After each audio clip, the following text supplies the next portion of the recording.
Welcome to the first of many videos of the CDH German Nationals video series. Today we will talk to Leon, aka Ivan Hinton. I don't think you can actually translate this to English. Leon, introduce yourself just for all viewers who don't know you. My name is Leon Seyb. Online, I have the tag Van Hinten, and I'm playing CDH for like 1.5 years now, and started doing really well recently. So yeah. Yeah, nice. You are the first on our leaderboard for the CEH German Nationals. So for everybody who is coming to this channel and doesn't know about the Nationals is a circuit of basically all German CEDH tournaments, and they all lead to the finale, which is an invitational tournament on the 5th and 6th of September this year in Kassel. We will also have a 2-day big open tournament for everybody to join us. It will be a big celebration of CEDH, and we are very happy we can all come together and have a great tournament. Yeah. So for the start, we will have a some quick questions for you. So which is the commander you are playing? I'm playing TNK mostly, but I'm trying different decks as well. Why are you playing TNK?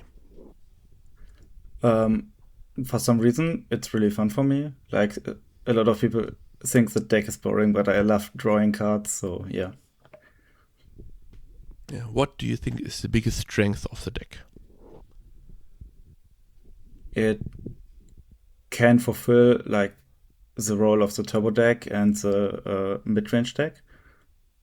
I mean, it's mostly more mid-range, but it has like really insane turns and win out of nowhere. If Timna or Chrome, basically Timna, gets banned, what would be the commander you would play next? I don't really know. Like, it depends on what the meta is. I really enjoy playing like Grixis or Jesker decks. Like, I'm not that big on green, but like maybe there's a deck with green I could enjoy. What do you think is the most overplayed commander in CDH? Honestly, it's TNK. That's our take. It's really not that good. Wow. Like, not as like it's good, but it's not like as good as the hype, like, or like people saying it is. What is the biggest mistake you see on tables, especially in new players? The biggest mistake, okay. Like, I think like the biggest impact might have the mulligan decisions of a lot of people. What do you think is the most strongest but undervalued card? Like Stormkill Artist in TNK. Okay, nice. What are your favorite 3 cards you see in your opening hand, separately from each other? So not in a combination, not like Dark Ritual plus Necropotence. Esper Sentinel, Heuristic Study, and Loso. So how would you describe the meta at the moment?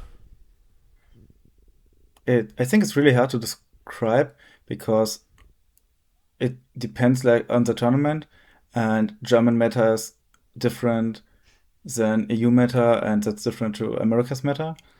I think in the meta I'm playing right now, I see like a lot of turbo decks, but also a lot of mid-range decks, which is an kind of healthy meta, and some stacks decks as well, and like the unique decks. Nice. So how would you describe the difference between the meta of Germany and especially the tournaments we're playing here, and like the online tournaments you're also playing? You're playing in the Critical EDH League, for example, and that's a very international league, so it kind of plays differently. Like the biggest change are the EU rule set with 75 minutes and restarts. Your deck plays it plays differently because you can't have these big games every game, and you need a way to finish quickly, especially after a restart. Recently, I played Rock Asher, and I really felt that like going to overtime, it hurts. I basically should call it judge. So there is no basic slow play, but also like I'm taking a lot of time as well if I'm politicking. So it's really hard for 75 minutes. And in the US, there are a lot more big games. People don't usually counter value engines, and meanwhile in Germany there are value engines countered. And I think there are more fringed and unique decks in America. And Yeah. it feels like everyone in the local tournaments I'm playing in like knows a lot more about the games. We don't have these super shots which are like totally inexperienced. We have a lot more of these people who actually know what they're doing. So it feels harder to politic and resolve value engines or stuff. So when is it correct, in your opinion, to actually counter a value engine? It's really hard to say generally because it's always context dependent. I think if I should go for a general answer, you have to evaluate if an opponent, if you need the counter spell from something else or if it gives you more value. And sometimes it's like, yeah, TNK is seat 1 and turn 1's a heuristic study. You can like counter that a lot of times, but not if there's a rock size a turn after, maybe, who kept his first 7.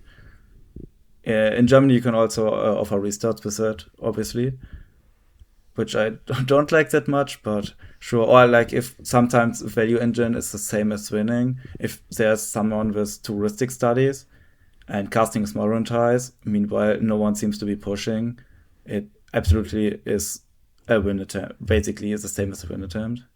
So would you describe how the meta turned out in the last year? That it's getting faster or it's getting slower? For some time, it got way faster, but then it got slower. But it's also hard to tell that for me because I started like running tournaments not even a year ago, so I didn't see the full picture. And at the current moment, it's getting a bit slower again. So would you say TNK profits more from the slower or from the faster side of the meta? It really depends how you build your deck. You don't want only turbo decks in the pot because you can't compete with them. I really favor the pots where it's like one faster deck and the rest are mid-range decks. So a healthy mix basically is the best. Then the best deck will actually shine. So how important do you think is something called player image at the table? So basically your whole persona and the history you bring to the table against other players. Yeah, sometimes it can be important.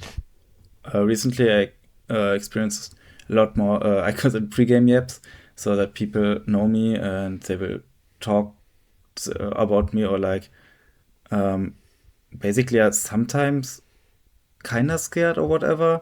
Or like at least they're saying that they want to play differently or target me or whatever.